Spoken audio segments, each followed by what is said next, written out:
Well, good morning. I think the first thing that I want to say is how difficult it is to search for your own posts on LinkedIn. I think that the filtering needs to be a lot better to try to find your own posts because in February of 2024, and I can't believe it was, 2.5 years ago when I had the opportunity to write a blog about developing an AI policy for schools.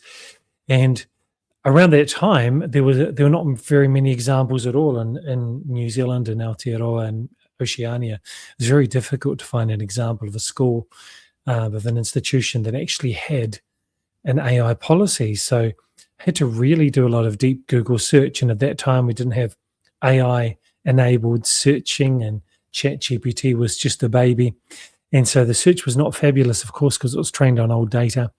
And so this is the link, and what I'm going to do from LinkedIn is link this, put it in the description, because this is the post from nearly 2.5 years ago where I put an example AI policy in and then how it might be developed. So it had these particular sections that needed to be in there from the guidance that I was looking at and the examples around the world and looking at research around policy development. And so I created this article and I got a lot of engagement, a lot of good comments, 91 comments, and a couple of people reposted, but it was the comments that were really valuable because I started DMing people and asking people for feedback so that we could then refine the article. So the article itself on LinkedIn has been refined a number of times during that couple of months when I first wrote the article. And I used that then to develop an AI policy generator. So I'll put the link to the LinkedIn article, the original policy, and then what I'll also do is give you the link to ChatGPT, where I've developed quite some time ago with an RTLB, Resource Teachers of Learning Behaviour, the RTLB cluster down in Pukekohe.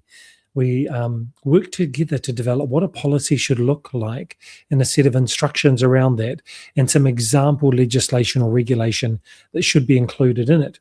So developing a GPT back then with ChatGPT, you needed to have a paid subscription as you do now, and you weren't able to do it on a different platform. So what I did do is I made it with ChatGPT, and as you can see here,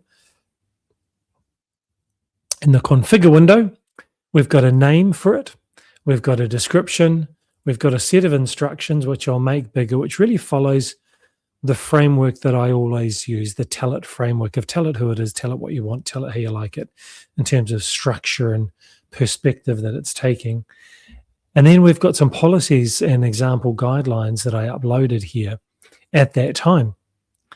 And so these example policies, where I have had some draft policies that I included into one document and a policy generation summary and research that I did, which is here. And so there's a range of things in here as knowledge files, so that the GPT is RAGing, it's retrieval augmented generation.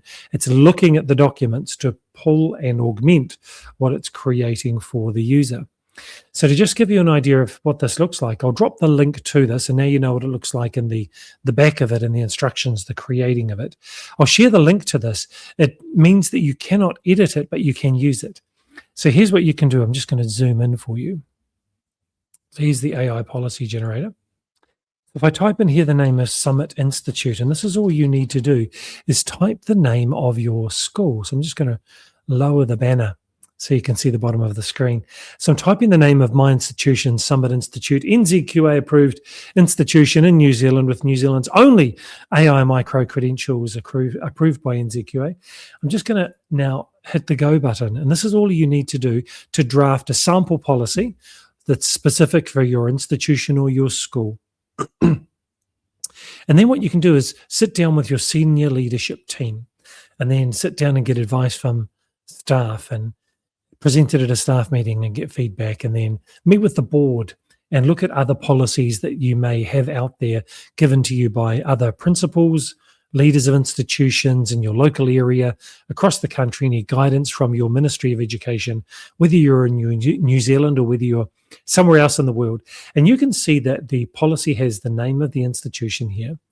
And then as we move through, it uses the name and draws on the background to create a policy which has those sections from the policy development article from LinkedIn.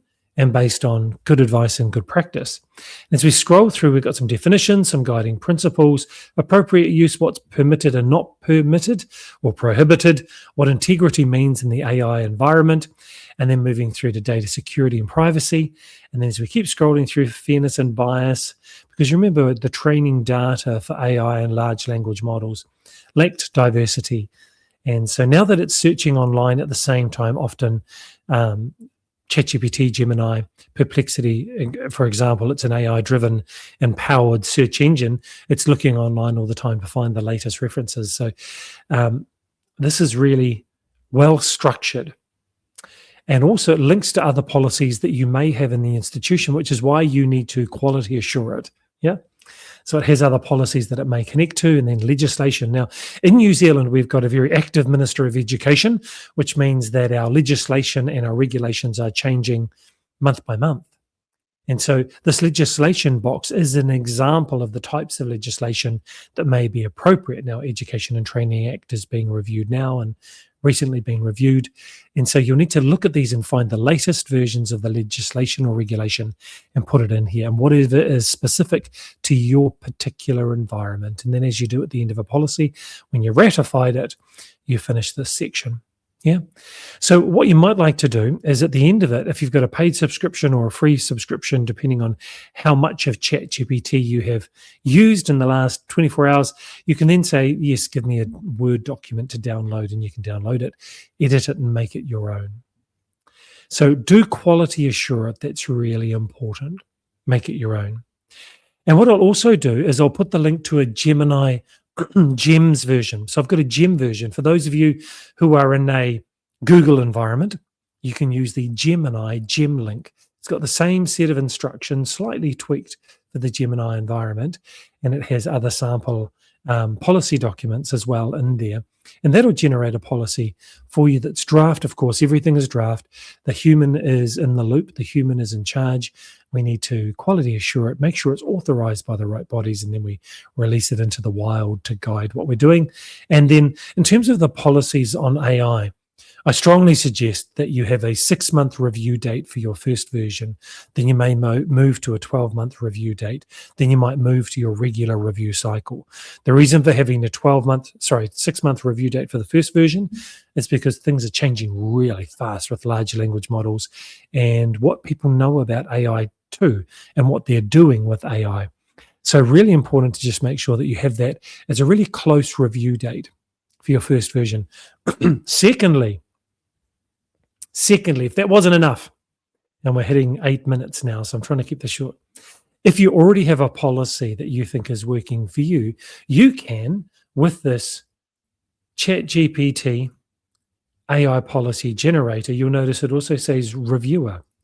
So you can hit the plus button and you can upload your own policy, and it will review against the guidance and give you some suggestions for improving it. Isn't that cool?